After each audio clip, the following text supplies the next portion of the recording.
이 시간 우리에게 주신 하나님의 말씀은 여호수아 24장 29절부터 33절까지 말씀입니다. 여호수아 24장 29절부터 33절까지 말씀입니다. 거룩하신 하나님의 말씀입니다.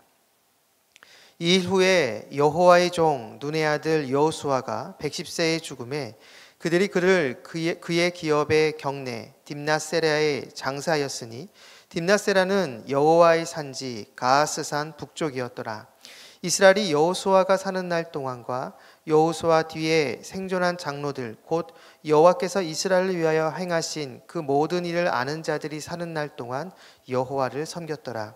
또 이스라엘 자손이 애굽에서 가져온 요셉의 뼈를 세겜에 장사하였으니 이곳은 야곱이 베크시타를 주고 세겜의 아버지 하몰의 자손들에게서 산 밭이라. 그것이 요셉 자손의 기업이 되었더라. 아론의 아들 엘르아살도 죽음에 그들이 그를 그의 아들 비느하스가 에브라임 산지에서 받은 산에 장사하였더라. 아멘. 오늘 본문 29절에 나오는 죽음해를 오늘 말씀의 제목으로 삼습니다. 이 말씀이 저와 여러분의 삶으로 고백되기를 간절히 축복합니다. 오늘 본문은 여호수아서의 마지막이면서 세 명의 죽음을 우리에게 보여줍니다. 더 정확하게 이야기하면 두 명의 죽음과 그리고 이미 죽은 사람의 뼈를 안치하는 내용입니다. 그 사람은 여호수아와 엘르아살 그리고 애굽에서 죽은 요셉입니다.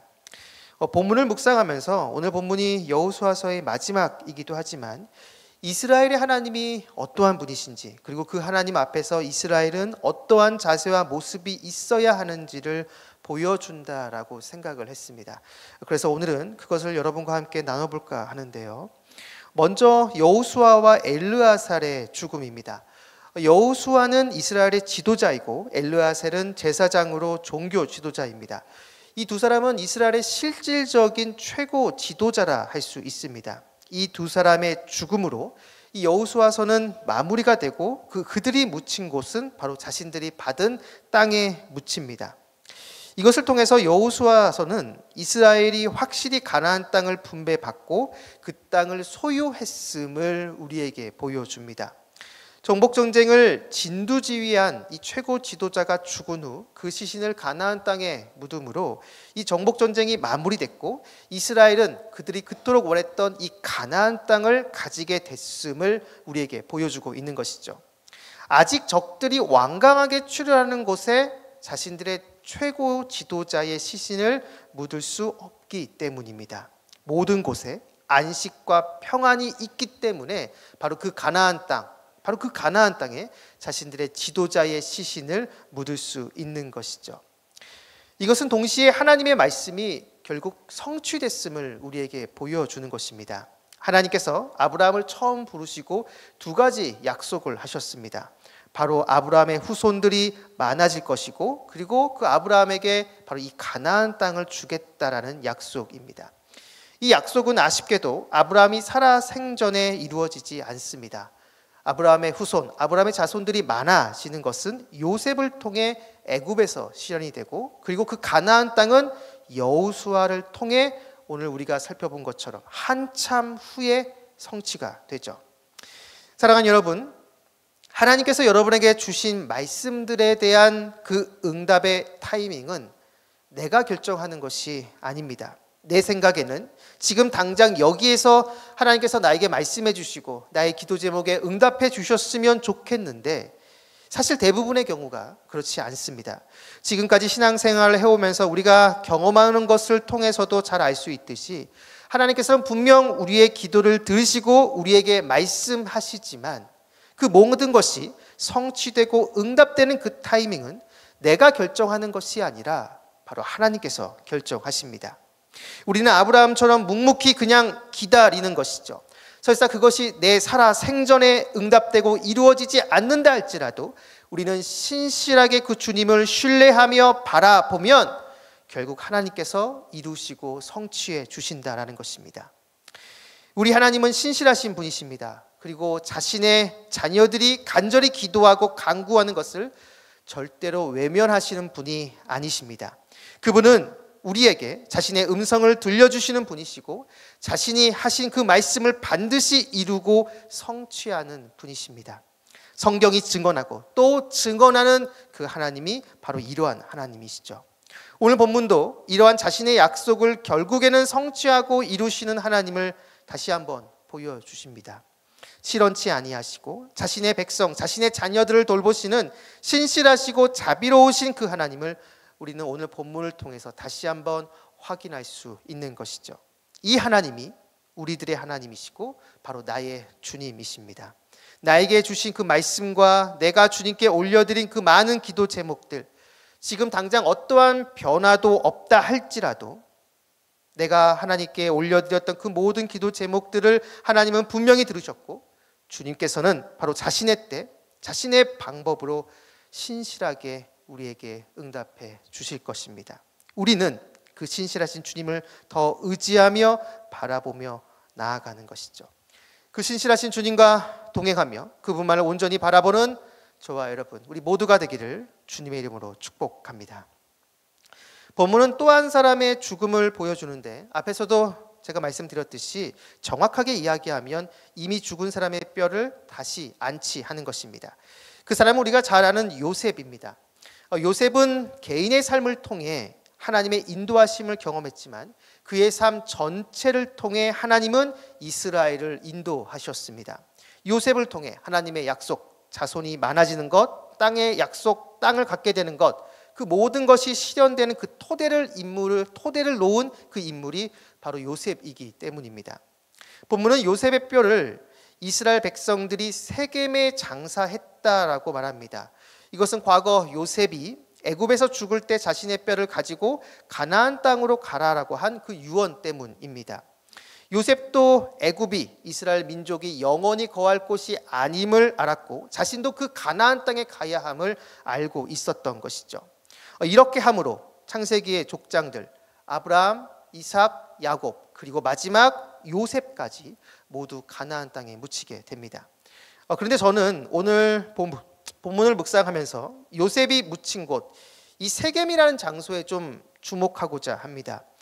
물론 이 세겜이라는 곳이 요셉 지파에 속한 땅이기에 그곳에 묻힌 것이다 라고 이렇게 볼 수도 있지만 사실 세겜은 이스라엘의 족장의 처음과 마지막 바로 아브라함과 야곱과 연결된 곳이기도 합니다. 창세기 12장 6절 7절을 보면 아브라함이 그 땅을 지나 세겜 땅 모래 상수리 나무에 이르니 그때 가나안 사람이 그 땅에 거주하였더라. 여호와께서 아브라함에게 나타나 이르시되 내가 이 땅을 내 자손에게 주리라 하신지라. 자기에게 나타나신 여호와께 그가 그곳에서 제단을 쌓고. 아멘. 아브라함이 가나안 땅에 들어가고 나서 처음으로 하나님께로부터 땅과 자손에 대한 약속을 들은 곳이 바로 이 세겜입니다. 그리고 그곳에서 아브라함은 처음으로 하나님께 제단을 쌓습니다. 아브라함은 갈대아 우르에서 갈 바를 알지 못하고 오직 하나님만 의지하며 나아갔습니다. 하나님만 바라보며 나아간 것이죠. 바로 그런 그를 하나님은 인정하시고 믿음의 조상으로 세워주셨습니다. 이제 그 후손들인 이스라엘 백성들이 똑같이 이 가나안 땅에 들어왔습니다. 어쩌면 바로 이곳 이 세겜에 요셉의 뼈를 묻고 하나님께 헌신의 서약을 한 것은 이제부터 이 가나안 땅에서 이스라엘 백성 모든 사람들이 또 한 명의 아브라함이 되어서 신실하게 주님만 바라보며 믿음을 지키겠다라는 그 선언으로 볼 수 있는 것이죠. 바로 이 모습이 이제 가나안 땅에서 살게 되는 이스라엘 백성들에게 있어야 한다는 것입니다. 그리고 세겜은 야곱의 스토리에서도 나타납니다. 바로 그곳에서 자신의 딸 디나가 겁탈당하고 시몬과 레위가 그 땅 백성을 죽이는 일이 벌어지죠. 하나님의 언약의 증표인 이 할례를 사사로운 자신의 복수의 도구로 사용하면서 말이죠. 사실 이러한 일들이 벌어진 그 최초의 원인은 야곱에게 있습니다. 야곱이 야복 강가에서 에서와의 문제가 해결된 후 야곱은 하나님과 약속한 그 처음 장소 베델로 가야 했습니다. 베델로 가서 지금까지 인도하신 그 하나님께 감사하며 그 하나님께 예배를 드려야 했습니다. 하지만 야곱은 그렇게 하지 않고 세겜으로 가서 그곳에서 땅을 사고 바로 그 세겜 땅에 안주하려 했습니다. 바로 그 장소, 그 세겜에서 불미스러운 사건이 벌어지게 된 것이죠. 다시 이스라엘 백성들이 이 세겜에서 헌신의 서약을 하고 요셉의 뼈를 묻은 것은 어쩌면 이제 시작하는 그 가나안 땅에서의 삶에서 야곱과 같은 실수를 다시 범하지 않겠다라는 그 다짐으로 볼 수 있습니다. 무엇보다 하나님을 가장 먼저 생각하고 그 하나님께만 예배하며 그 하나님께 감사하는 일에 가장 먼저 열심을 내겠다라는 것이죠. 신실하신 하나님 앞에선 이스라엘 백성들에게 있어야 하는 모습이 바로 이것입니다. 자신들에게 언제나 신실하신 그 하나님처럼 이스라엘 백성들도 하나님께 신실한 모습으로 믿음을 지키며 그 하나님께만 예배드리는 모습이 바로 이 가나안 땅에 이제 생활하게 되는 이스라엘 백성들에게 있어야 한다는 것이죠. 사랑하는 말씀상 공동체 성락성결교회 성도 여러분, 이스라엘에게 신실하신 하나님이 바로 우리의 하나님, 나의 주님이라고 한다면 여러분, 우리들 역시도 오늘 본문에 나오는 것처럼 신실하게 믿음을 지키고 주님만을 예배하고 주님께 감사하는 모습이 우리에게 있어야 됩니다. 안타깝게도 이스라엘은 가나안 땅에 정착한 후 신실하게 하나님을 바라보지 못했습니다. 하나님만을 예배하지 못했습니다. 가나안 땅의 주신이라고 할 수 있는 그 바알을 섬기면서 영적인 양다리를 걸친 모습이었죠. 우리 주변에도 모양과 모습만 다를 뿐 우리의 시선과 관심을 빼앗아가는 많은 바알들이 있습니다. 이러한 상황 속에서 우리는 창세기에 나오는 신앙의 위인들의 잘한 점을 본받고 잘못된 점을 반면교사 삼아서 신실하게 주님을 바라보고 주님만을 예배하는 모습이 우리에게 있어야 됩니다. 바로 이러한 모습이 우리에게 있을 때 주님께서 우리에게 주신 나의 가정과 나의 그 공동체가 하나님의 나라로 변하게 될 것이고 나의 그러한 삶을 통해서 내 자녀들이 본이 되는, 내 자녀들에게 본이 되는, 그래서 나의 가정과 가문이 신앙의 명문 가정과 가문으로 변화되는 것이죠.